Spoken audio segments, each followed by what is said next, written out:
Hello बच्चों, welcome to Phoenix EDU।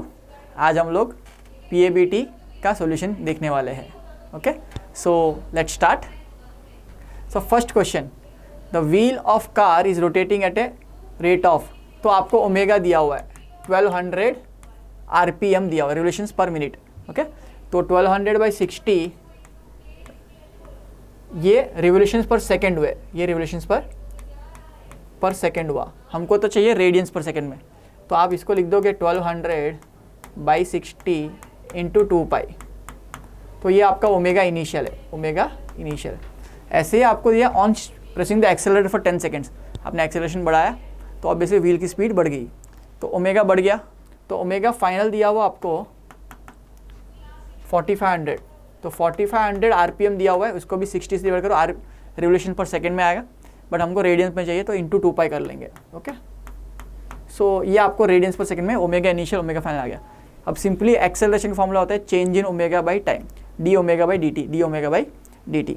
तो आपको अल्फा पूछा गया, टाइम इंटरवल दिया है 10 सेकेंड, टाइम इंटरवल दिया हुआ है 10 सेकेंड, तो alpha is equal to omega final minus omega initial by time, minus omega initial by time. आप इजीली इसको कैलकुलेट कर सकते हो। 4500 माइनस 1200 आपको 3300/10, 330 इंटू 2π डिवाइड बाई 60, तो 33/6।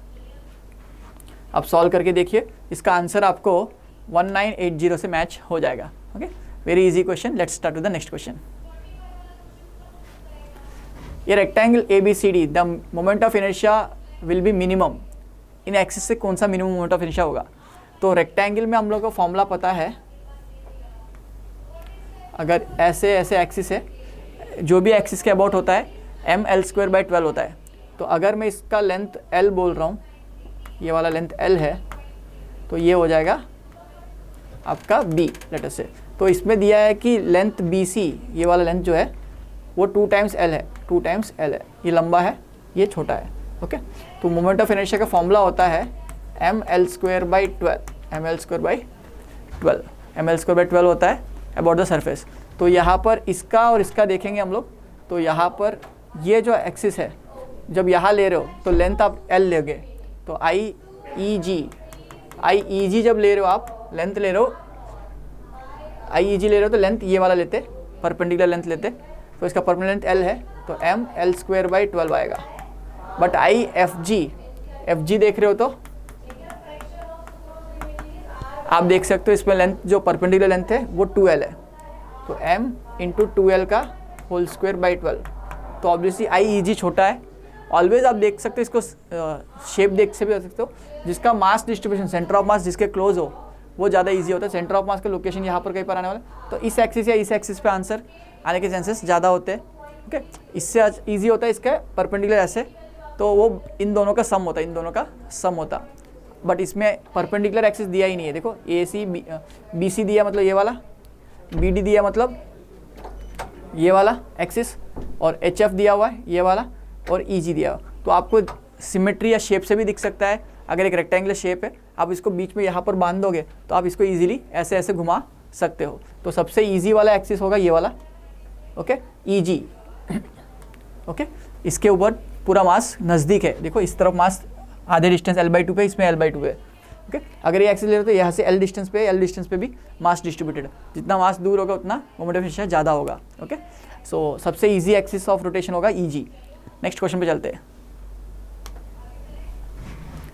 1/4 of A sector is given, ये बहुत स्टैंडर्ड क्वेश्चन है। देखो जब हमने इस फॉर्मूला डिराइव किया था डिस्क के लिए, about this axis it was mR²/2, but इस फॉर्मूला को देख के कोई ये नहीं बता सकता कि ये डिस्क है ना, बिकॉज इसमें कोई एंगल का इन्वॉल्वमेंट, डिस्क का आधा डिस्क हो या पूरा डिस्क हो, अबाउट दिस एक्सिस आपका आंसर सेम रहता है। तो अगर मैं इसका सेमी आधा डिस्क देता अबाउट दिस एक्सिस, या मैं क्वार्टर डिस्क ले रहा हूँ जैसे इस क्वेश्चन में पूछा गया, ओके 90 डिग्रीज वाला अबाउट दिस एक्सिस, इन सब के लिए आंसर सेम है, इन सब के लिए आंसर सेम है, बिकॉज ये एंगल पे डिपेंड नहीं कर रहा है, फॉर्मूला आपका एंगल पे डिपेंड नहीं कर रहा है। तो यहाँ पर mR²/2 है, तो अगर इसका भी मास m है, उसका रेडियस r है, और इसका भी मास m और रेडियस r है, सबके लिए आंसर mR²/2 ही होगा।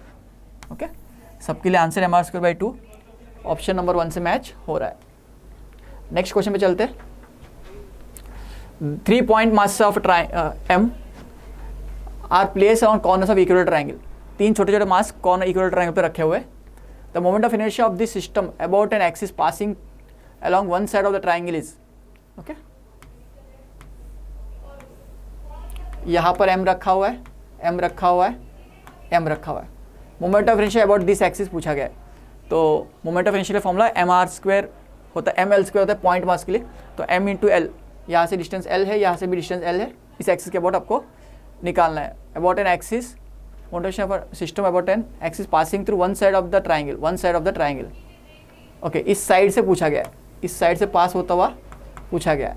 तो इस साइड से पहले तो इसका परपेंडिकुलर डिस्टेंस निकालना पड़ेगा आपको, परपेंडिकुलर डिस्टेंस निकालना पड़ेगा. कोई भी एक साइड से पास होता हुआ एक्सिस, ये एक्सिस मान लिया, या आपने इस एक्सिस को ऐसे भी सोच सकते हो, इजी बेस को एक्सिस बना लेते. अगर इसको एक्सिस मान लिया, ये हाइट, ये लेंथ l है, तो ये आपको हाइट निकालना आता है. ये ट्राइंगल का 60 डिग्री से, तो tan 60 से हाइट अपॉन ये l/2. ओके, tan 60 की वैल्यू आपकी होती है √3. तो √3 l/2 ये आपकी हाइट हो जाएगी, ये आपकी हाइट हो जाएगी √3 l/2. अब आपको बस इससे डिस्टेंस निकालना है, परपेंडिकुलर डिस्टेंस, बिकॉज एक ही पॉइंट में से इन दोनों का तो इस एक्सिस से पास हो रहा है, तो इसका परपेंडिकुलर डिस्टेंस 0 हो गया. ओके, तो ml², तो m into h², moment of inertia हो जाएगा m इंटू h². ओके, तो m कितना है, मास पॉइंट m, h कितनी वाला है √3 l/2 का होल स्क्वायर. तो 3/4 ml². तो यहाँ पर लेंथ की वैल्यू l की a की जगह a दिया हुआ, साइड की लेंथ l की जगह a दिया हुआ है, तो a लिख देते हैं, कोई दिक्कत नहीं है ना. तो ऑप्शन सी से मैच हो जाएगा आंसर आपका. नेक्स्ट क्वेश्चन पे चलते हैं.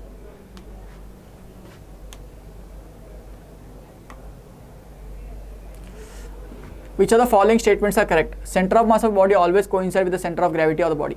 ऐसा कोई जरूरी नहीं, बहुत लंबी बॉडी हो तो सेंटर ऑफ मास और सेंटर ऑफ ग्रेविटी अलग हो सकते हैं. Okay, because gravity can very with the distance. Center of mass of a body is the point at which total gravitational force torque acts on the body. Okay, तो ये सही है. Centre of mass of the body is total gravitational torque of the, torque वहीं पे act करता है, तो ये सही है. A couple on a body produces both translation rotation motion. Couple मतलब इक्वल एंड ऑपोजिट फोर्स है, तो ये नेट फोर्स तो 0 है, ये ट्रांसलेशन नहीं बट रोटेशन करा सकता है, तो सी गलत है. Mechanical advantage greater than 1 means the small effort can be use to lift a large object. तो ये सही स्टेटमेंट है ना. जैसे आपने एक ऑब्जेक्ट को यहाँ से हिंज कर रखा है, तो आपने यहाँ पर एक लोड रखा हुआ है, तो आपने कम फोर्स लगाएंगे तो ये ज़्यादा डिस्प्लेसमेंट दे सकता है. क्यों ऐसा? बिकॉज ये डिस्टेंस लॉन्गर है, ये लॉन्गर आर्म है, तो इसको मैकेनिकल एडवांटेज बोलते हैं. कम एफर्ट पे ज़्यादा फोर्स, ज़्यादा वेट उठा पा रहे हो, तो ये भी सही है. तो B and D are correct, so option D is correct, option D is correct. Next question पे चलते हैं. The most penetrating radiation out of the following is. देखो हमने सीरीज से की हुए, तो इस तरफ रेडियो वेव से चालू होके radio waves, microwaves, infrared rays, visible region, visible region के बाद अल्ट्रावायलेट, अल्ट्रावायलेट के बाद एक्सरेस, एक्सरेस के बाद gamma rays, gamma rays are the most penetrating. उसके बाद कॉस्मिक रेस भी आती है. तो यहाँ पर क्या क्या दिया हुआ देख सकते हैं. गामा दिया हुआ सबसे जो पावरफुल है, इन सब में पावरफुल जो है गामा है. मोस्ट पेनेट्रेटिंग रेडिएशन जो होगी वो गामा रेस की होगी, गामा रेस की होगी. नेक्स्ट क्वेश्चन पे चलते हैं. The mass number of A nucleus is always less than its atomic number. ऐसा कोई रूल नहीं है, है ना. ऑलवेज मोर देन, ऑलवेज वाला मतलब मैंडेटरी कुछ भी नहीं है. Always equal to atomic number हो सकता है, नहीं भी हो सकता है ना. इक्वल भी हो सकता है, कम भी हो सकता है और ज़्यादा भी हो सकता है. टेक्निकल देखा जाए तो sometimes more and sometimes equal and sometime equal the atomic number. Okay, तो ये सही आंसर है, option D is the correct answer. Okay, next question में चलते हैं. Mass of proton is this much and that of the neutron is this much. Proton का मास, neutron का मास दिया हुआ है. ओके, mu दिया हुआ है. The binding energy of helium nucleus is. तो बाइंडिंग एनर्जी कैसे लिखते हैं बेटा? बाइंडिंग एनर्जी लिखते हैं मास ऑफ प्रोटॉन, इन सबको जब बनाया गया सिस्टम, और मास ऑफ हीलियम जो दिया हुआ है 4.01. तो ये जब बना तो इंडिविजुअल कॉन्स्टेंट्स को यहाँ लेके आए तो कुछ एनर्जी रिलीज हुई, तो फाइनल मास ये बचा हुआ है. तो इनको लाने में क्या मास आया देखते हैं. तो कितने प्रोटॉन्स इसके पास, 2 प्रोटॉन्स है, और न्यूट्रॉन्स 4-2, 2 न्यूट्रॉन्स भी है उनके पास। तो 2 times mass of proton plus 2 times mass of neutron, 2 times mass of proton plus 2 times mass of neutron minus mass of helium जो दिया हुआ है 4.015। ये जो मास जो है आपको AMU में दिया हुआ है, इसको आपको कन्वर्ट करना नहीं है किलोग्राम में, आपको 931.5 से मल्टीप्लाई करना है, 931.5 से मल्टीप्लाई करना है, तो आपको जूल में आंसर आ जाएगा। ओके, एक्चुअली करना होता है mc², डेल्टा mc², बट इसको किलोग्राम में कन्वर्ट करके आप c² से मल्टीप्लाई भी कर सकते थे, और डायरेक्टली 931.5 से मल्टीप्लाई करो तो भी आंसर आपको आ जाएगा। तो ऐसा करने से 28.4 आ जाएगा, आप ट्राई करना, 28.4 आ जाएगा, बहुत स्टैंडर्ड क्वेश्चन है। तो ये सब तो गलत है, ये आंसर हो जाएगा। मेगा इलेक्ट्रॉन वोल्ट में 28.4 मेगा इलेक्ट्रॉन वोल्ट आ जाएगा। ओके, नेक्स्ट क्वेश्चन पे चलते हैं। The binding energy of deuterium is this much and that of the alpha particle per nucleon. Deuterium की पर न्यूक्लियन है, तो कितने न्यूक्लियंस है इसके अंदर, 2 न्यूक्लियंस है, और alpha particle has a binding energy of 7.047 per nucleon है, तो इंटू 4 भी करना है इसके पास, टोटल एनर्जी इंटू 7.0474 है। Then in the fusion reaction ये ड्यूटेरॉन से 2 न्यूट्रॉन्स कंबाइन हो रहे हैं, तो एक हीलियम एटम बन रहा है और कुछ एनर्जी रिलीज हो रही है। The value of Q release, तो ऑब्वियसली कुछ एनर्जी रिलीज हुई है, तो इसको निकालने के लिए अब इनका डिफरेंस ले लेते हैं।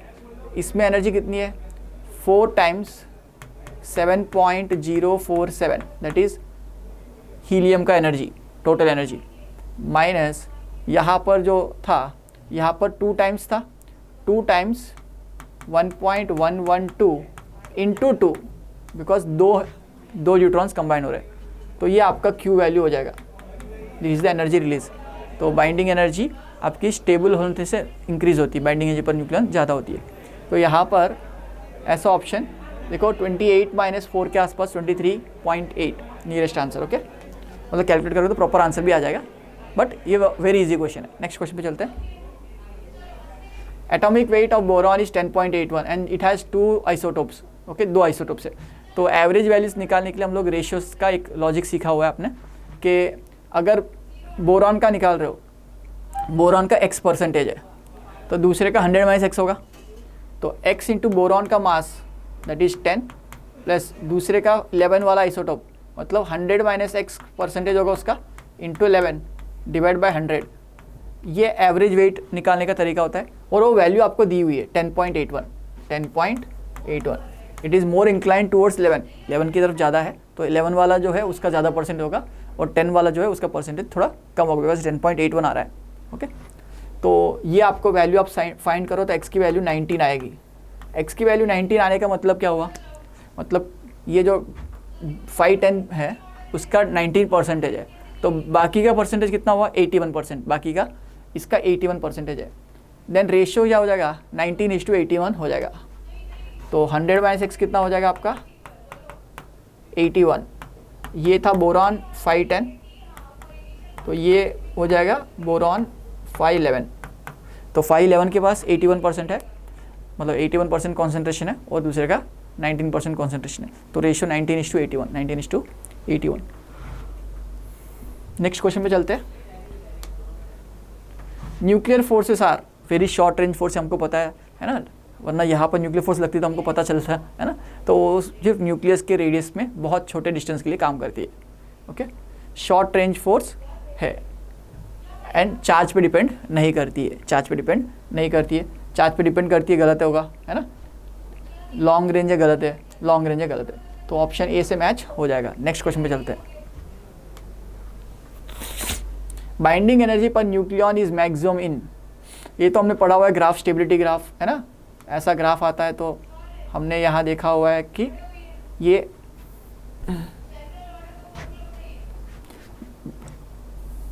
जब बाइंडिंग एनर्जी पर न्यूक्लियन का ग्राफ बनाते हैं तो हमने देखा हुआ है बीच में कुछ पीक्स आती है,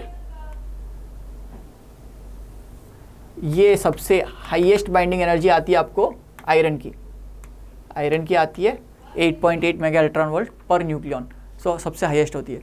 तो यहाँ पर आयरन, ये वाला ऑप्शन सही होगा। ओके, नेक्स्ट क्वेश्चन में चलते हैं। Solar energy is mainly caused due to, solar में हाइड्रोजन जनरली कंबाइन होता है हीलियम बनने के लिए, कम्बिनेशन वाला एनर्जी होता है, फ्यूजन रिएक्शन में आता है।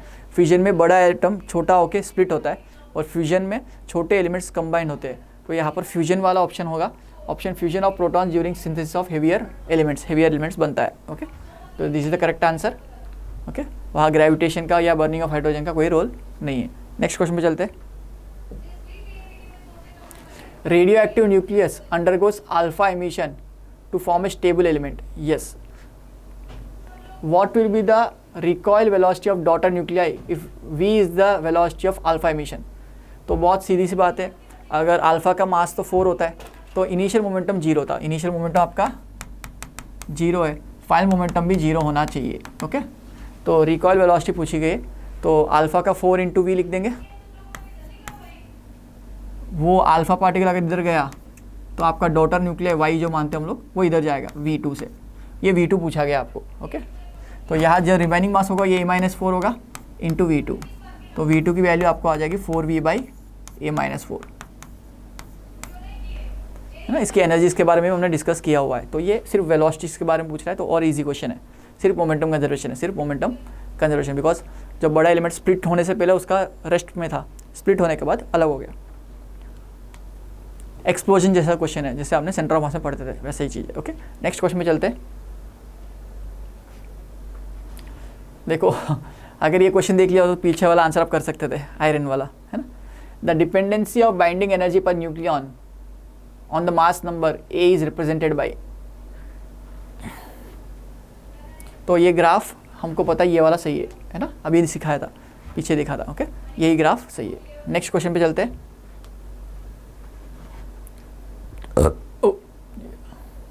In nucleus having energy E1 decays beta emission to daughter nuclei having E2, but the beta rays are emitted with a continuous energy spectrum having end point energy E1 minus E2.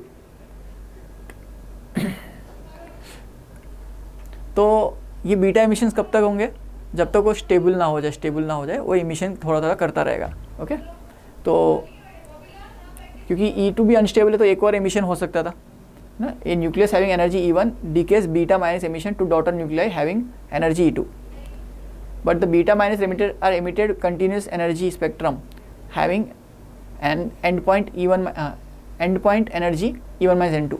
तो इनकी energy का difference जो होगा beta emissions का, वो E1 minus E2 होगी, क्योंकि daughter nucleus की एनर्जी E2 है, तो रिमेनिंग एनर्जी किसके पास होगी, बीटा माइनस के पास होगी। Okay, To conserve energy, the momentum in beta decay, at least 3 particles must take place in transformation. Okay? तो ये भी सही है, बिकॉज हमने देखा बीटा माइनस के साथ ऑलवेज न्यूट्रिनो, एंटी न्यूट्रिनो ऐसे टर्म्स आते हैं। तो क्योंकि पूरी एनर्जी बीटा के पास नहीं है, कुछ एनर्जी हम लोग इम्बैलेंस होती है, तो स्पिन का इम्बैलेंस और एनर्जी का इम्बैलेंस हम लोग जो देखते हैं वो किससे करते हैं, एंटी न्यूट्रिनो या न्यूट्रिनो से करते हैं। ओके, तो यहाँ पर यस 3 पार्टिकल्स कौन कौन एमिट हो रहे हैं, डॉटर न्यूक्लियाई, बीटा और न्यूट्रिनो या anti neutrino, depending upon beta plus और beta minus. Okay, so these are both are correct statements and explanation भी एक दूसरे का सही है। तो statement 1 is correct, statement 2 is false, ये गलत है, दोनों करेक्ट है। स्टेटमेंट 1 2 ट्रू है, statement 2 is the correct explanation for statement 1, ये ऑप्शन सही है। ओके, नेक्स्ट क्वेश्चन पे चलते।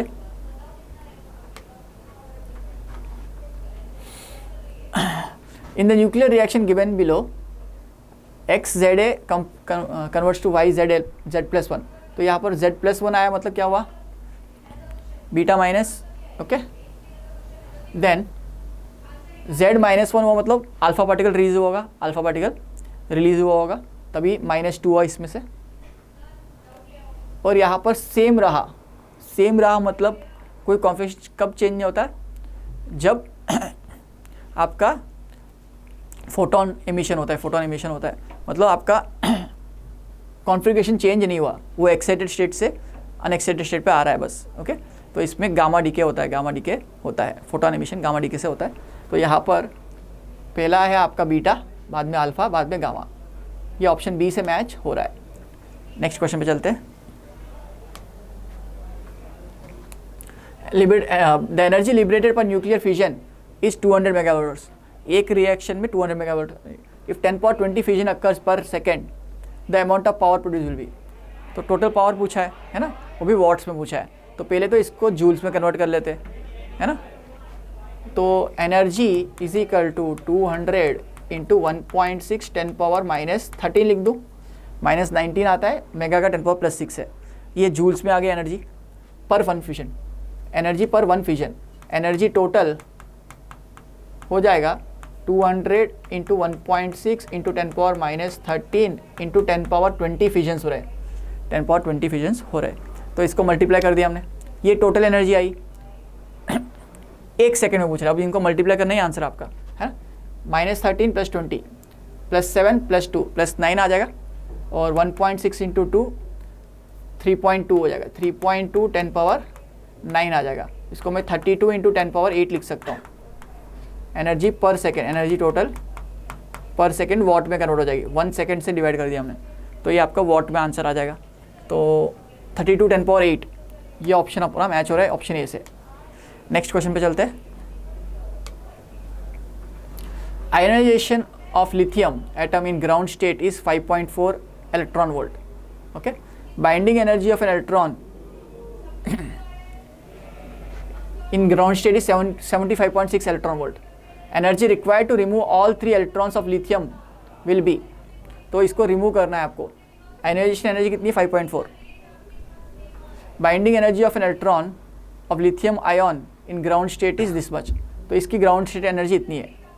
तो इसको डबल करना पड़ेगा आपको, ऑलमोस्ट डबल करना पड़ेगा, प्लस ये वाली एनर्जी, इसकी जो आयनाइजेशन एनर्जी है वो तो देनी पड़ेगी, बिकॉज ये जो एनर्जी है बाइंडिंग एनर्जी है, तो आपको इतनी एनर्जी तो देनी है, प्लस उसकी काइनेटिक एनर्जी भी उतनी होगी।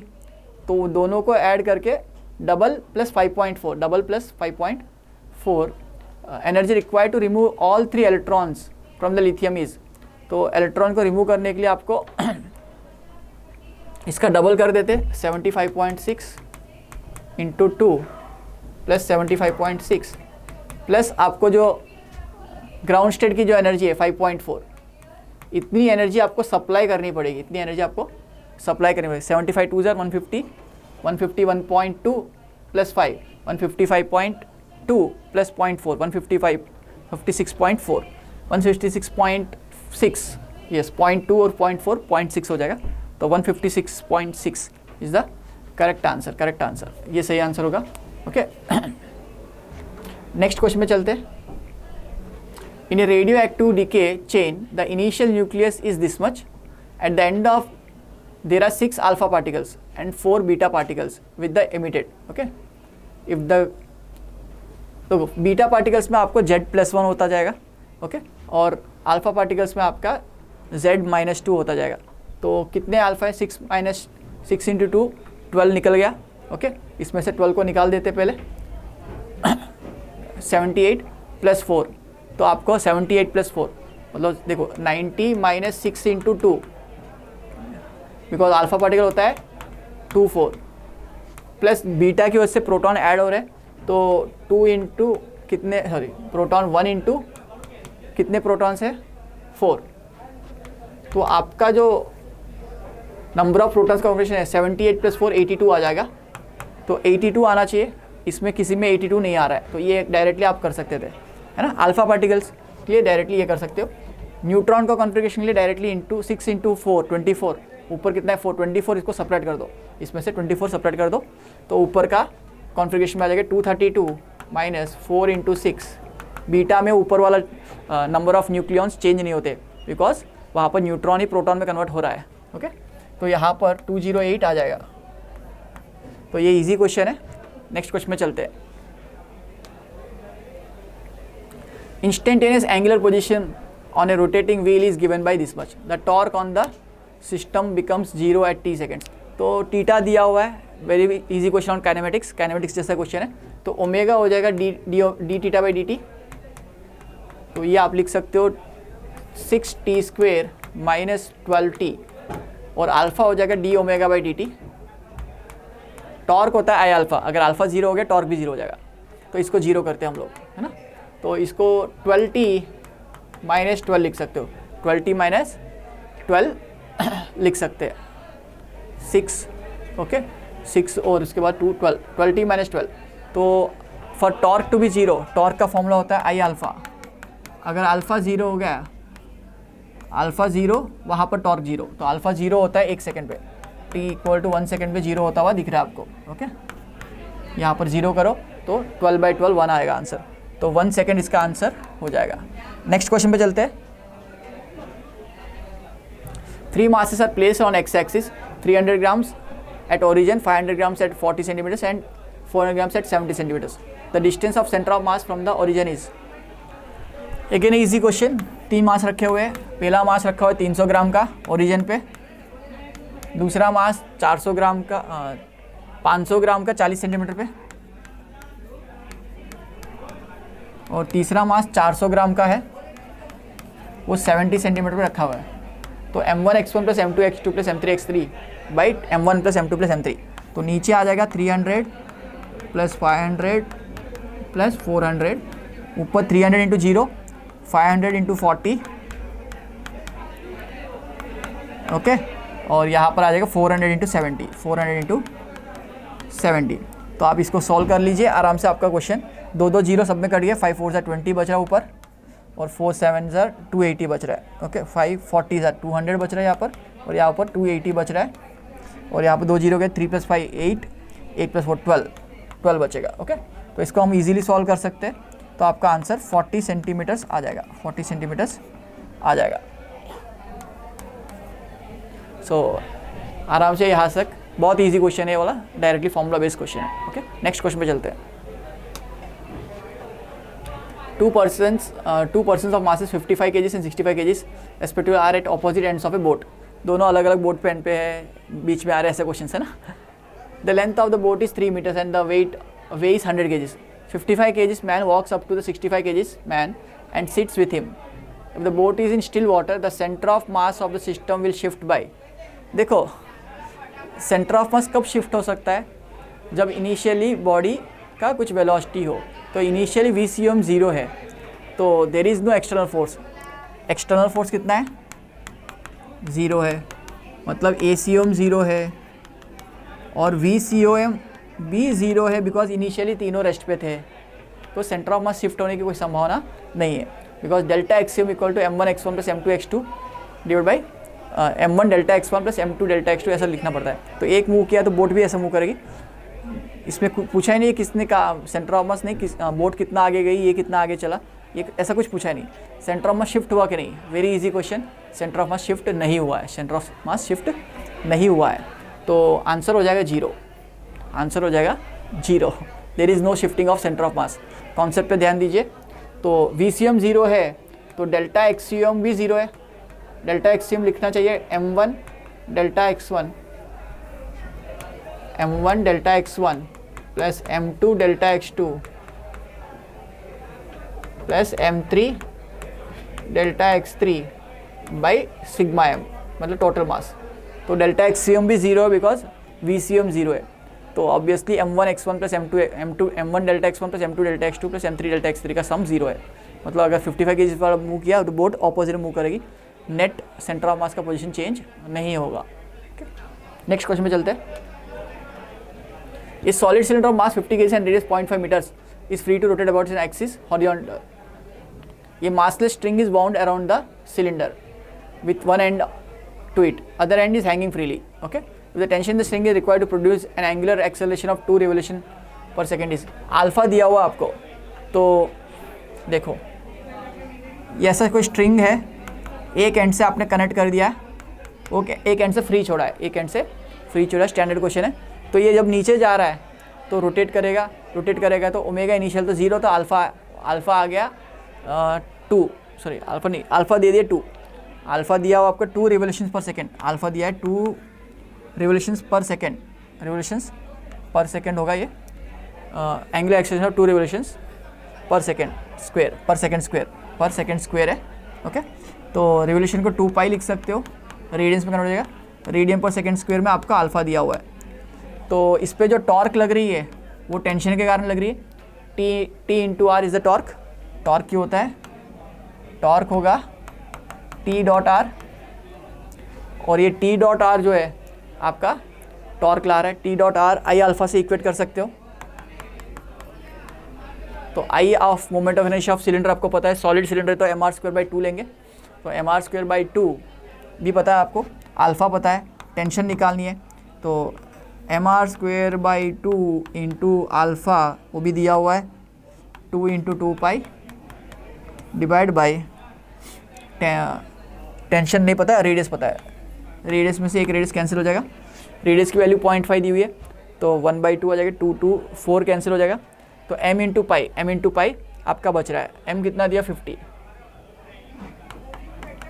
50 इंटू पाई आपका आंसर में बचना चाहिए। 50 3 ज़र 150 और 3.14 को 50 से मल्टीप्लाई करो, 157 आ जाएगा आंसर, 157 न्यूटन आ जाएगा अप्रॉक्सीमेटली।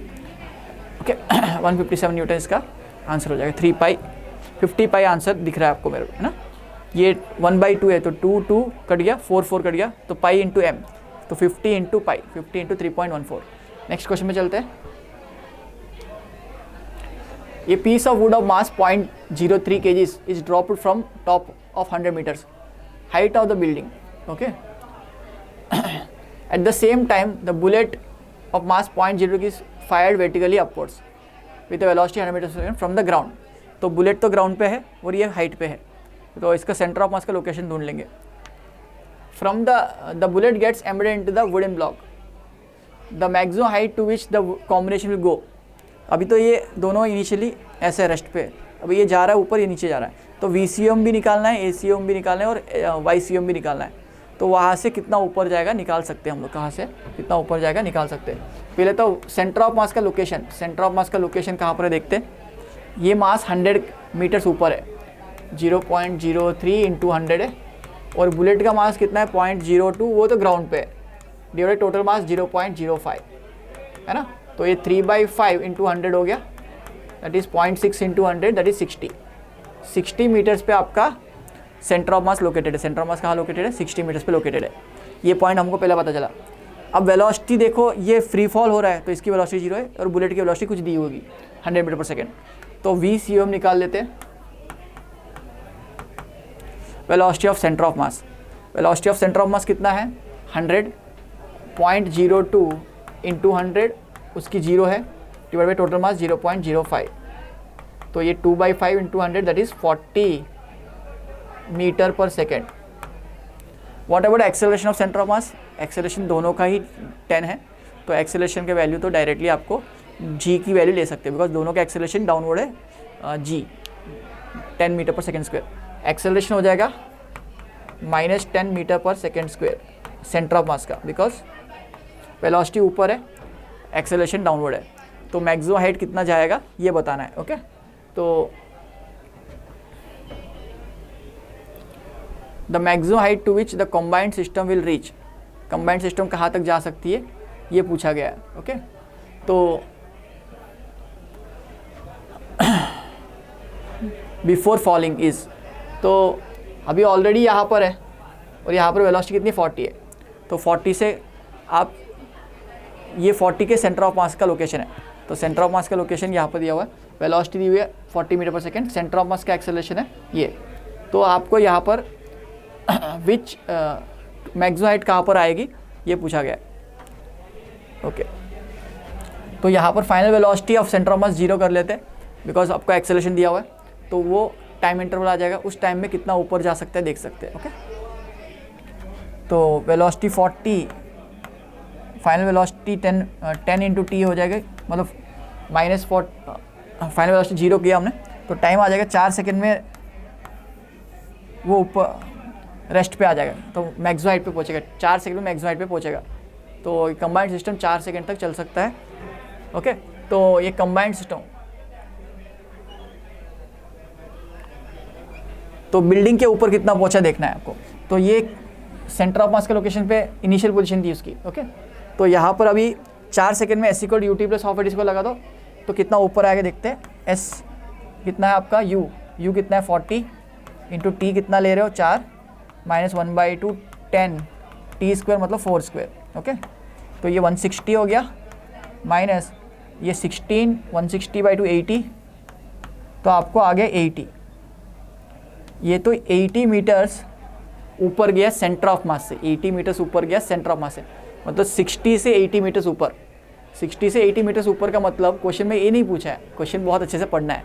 क्वेश्चन पूछ रहा है maximum height it reaches above the top of the building. तो ये मेरे सेंटर ऑफ मास से कितना ऊपर जा रहा है, आपका सेंटर ऑफ मास का लोकेशन देखो 60 मीटर्स पे, ये YCUM है, यहाँ से 80 मीटर्स ऊपर जा सकता है। तो बिल्डिंग के ऊपर से कितना हुआ, बिकॉज ये गैप तो 40 का हो गया ना, तो ये भी 40 का हो जाएगा। तो बिल्डिंग के ऊपर कितना जाएगा, आंसर होगा 40 मीटर पर सेकेंड, 40 मीटर्स, सॉरी, आंसर हो जाएगा हाइट 40 मीटर्स। अच्छा क्वेश्चन है। नेक्स्ट क्वेश्चन पे चलते हैं। If the nucleus has nuclear radius of about 3.6 Fermi, तो रेडियस दे दिया, देन R1/R2 का रेशियो A1/A2 होल पावर 1/3 हो जाएगा, है ना। तो यहाँ पर वही लॉजिक लगा देंगे, अब आपको A1 A2 दिया हुआ है, इसका R दिया हुआ है, okay.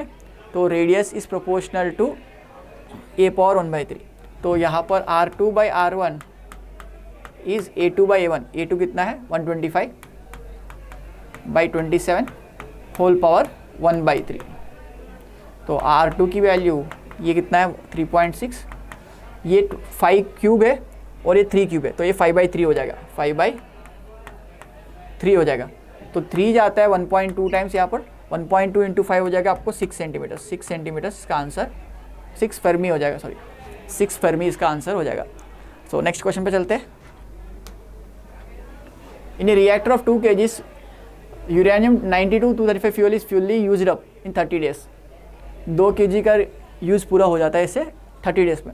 Energy release per fission is this much, इतनी एनर्जी रिलीज एक फिजन में। तो given that Avogadro number is this much so and so, तो पहले तो आपको एक फिजन में कितना मास कंज्यूम हो रहा है देख लेते हैं, और ऐसे कितने फिजन्स होंगे पहले देखना पड़ेगा, है ना, बहुत सारे फिजन्स होंगे। तो मास देखो, एनर्जी कितनी है 200 इज इक्वल टू फिजन की एनर्जी 200 है एक फिजन में, मेगा अल्ट्रा वोल्ट। इसको पहले तो एनर्जी जूल्स में कन्वर्ट करना हो तो आप लिखते हैं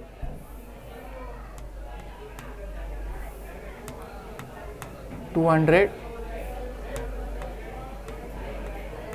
को अगर जूल्स में कन्वर्ट करते हैं आप, देखो आपको n दिया हुआ है, नंबर ऑफ एवोगाड्रो नंबर दिया हुआ है आपको, तो n का relation small n is equal to n by capital N A Avogadro number, मैं इसको एवोगाड्रो नंबर Na लिख रहा हूँ, okay, is equal to m by molar mass.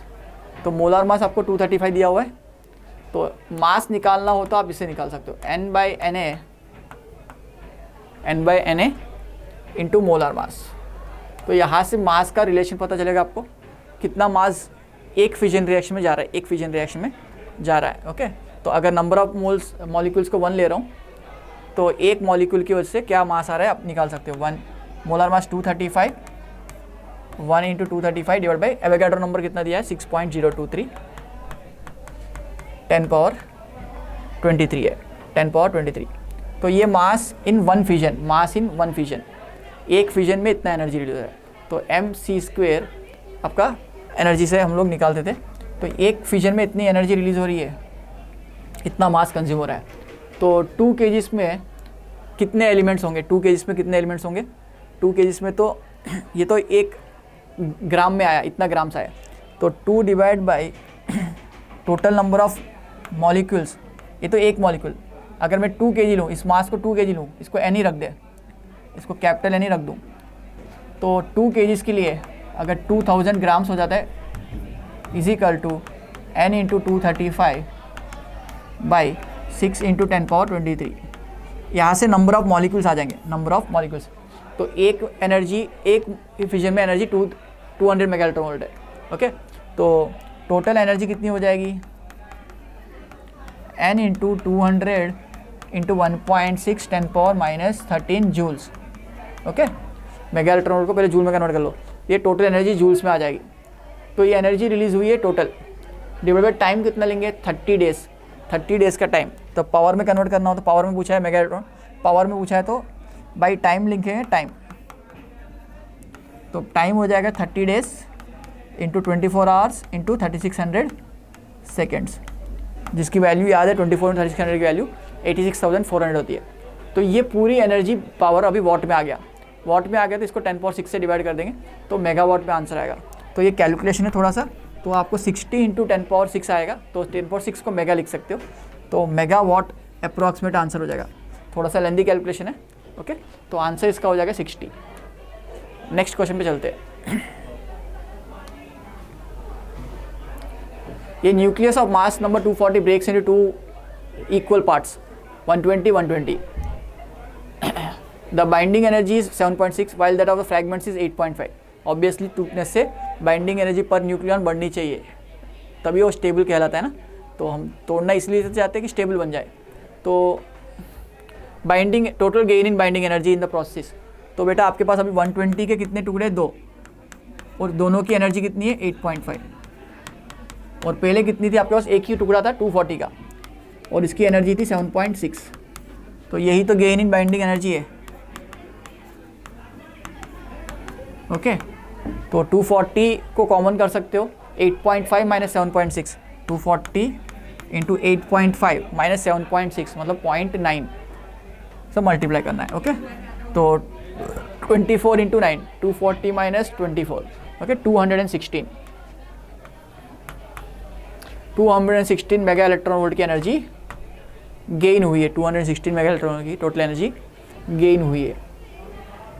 216 will be the answer, 216 will be the answer. Next question पे चलते हैं। Two lighter nuclear combine to form a comparatively heavier nuclear by the relation so and so. तो ये fusion reaction हुआ है। The binding energies per nucleon are this much respectively. The binding energy release in this process, तो obviously इसकी energy 4 per nucleon, binding energy per nucleon दिया हुआ है। तो आप लिख दो 7.6 जो फाइनल एनर्जी है इंटू 4 है, इंटू 4 माइनस, ये पहला ही क्वेश्चन है जो हमने पहले किया हुआ है ना, पहले भी ऐसा क्वेश्चन हमने किया हुआ है। तो यहाँ पर 2 टाइम्स है 1.1, ऐसा क्वेश्चन हमने अभी 1.12 इंटू मतलब ड्यूटेरियम कंबाइन होकर हीलियम बन रहा है, वैसे ही क्वेश्चन है, बस एनर्जी थोड़ी सी अलग दी है ड्यूटेरियम की। यहाँ पर डिट्टो क्वेश्चन पहले भी किया हुआ है, 2 इंटू 1.1 इंटू 2 ड्यूटेरियम्स, ओके। वापस इंटू 2 क्यों, 2 बार हो रहा है इसलिए। तो 4 इंटू 1.1 4.4 हो जाएगा ये 7 4 28.6 30.4, ओके, ऐसा कुछ हो जाएगा। तो आप देख सकते हो 0.4 30 माइनस 4 26, तो इसका आंसर हो जाएगा 26 मेगा इलेक्ट्रॉन वोल्ट की एनर्जी गेन हुई है। नेक्स्ट क्वेश्चन पे चलते हैं। Nucleus having a Z equal to 17 and equal number of protons and neutrons. तो प्रोटॉन 17 है तो न्यूट्रॉन्स भी 17 है। टोटल इसका एटॉमिक नंबर या मास नंबर इसका मास नंबर है 34।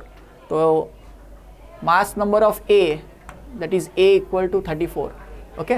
मास नंबर ऑफ A कितना है 34 and neutrons has 1.2 mega electron volt of binding energy per nucleon. Binding energy per nucleon 1.2 दी हुई है। इसकी बाइंडिंग एनर्जी ऑफ A कितना दिया हुआ है पर न्यूक्लियन 1.2 पर न्यूक्लियन है, ओके। टोटल एनर्जी नहीं दी है, पर न्यूक्लियन दिया 1.2 दिया हुआ है, okay. Another nucleus B of Z equal 12 and has total 26 nucleons. तो आपको Z न्यूक्लियन से मतलब होता है मास ऑफ B इनडायरेक्टली कितना हो गया 26 हो गया, ओके। मतलब 14 न्यूट्रॉन्स है 12 प्रोटॉन्स है उसके पास। इसकी बाइंडिंग एनर्जी कितनी है 1.8 पर न्यूक्लियन है, per nucleon. The difference of energy between B and A is, तो एनर्जी ऑफ B और A का डिफरेंस ले लेते हैं। 26 इंटू 1.8 माइनस 34 इंटू 1.2, तो ये डिफरेंस आपको लेना है। तो यहाँ पर आपका आंसर 6 मेगा इलेक्ट्रॉन वोल्ट आ जाएगा, 6 मेगा इलेक्ट्रॉन वोल्ट आ जाएगा, ओके। मैग्नीट्यूड ले लीजिए, साइन का पूछा नहीं, डिफरेंस ही पूछा है सिर्फ, ओके। तो आंसर हो जाएगा 6 mega electron volt. So I hope this is clear. So this brings us to the end of the scenario. So I hope you enjoyed this session. Bye bye.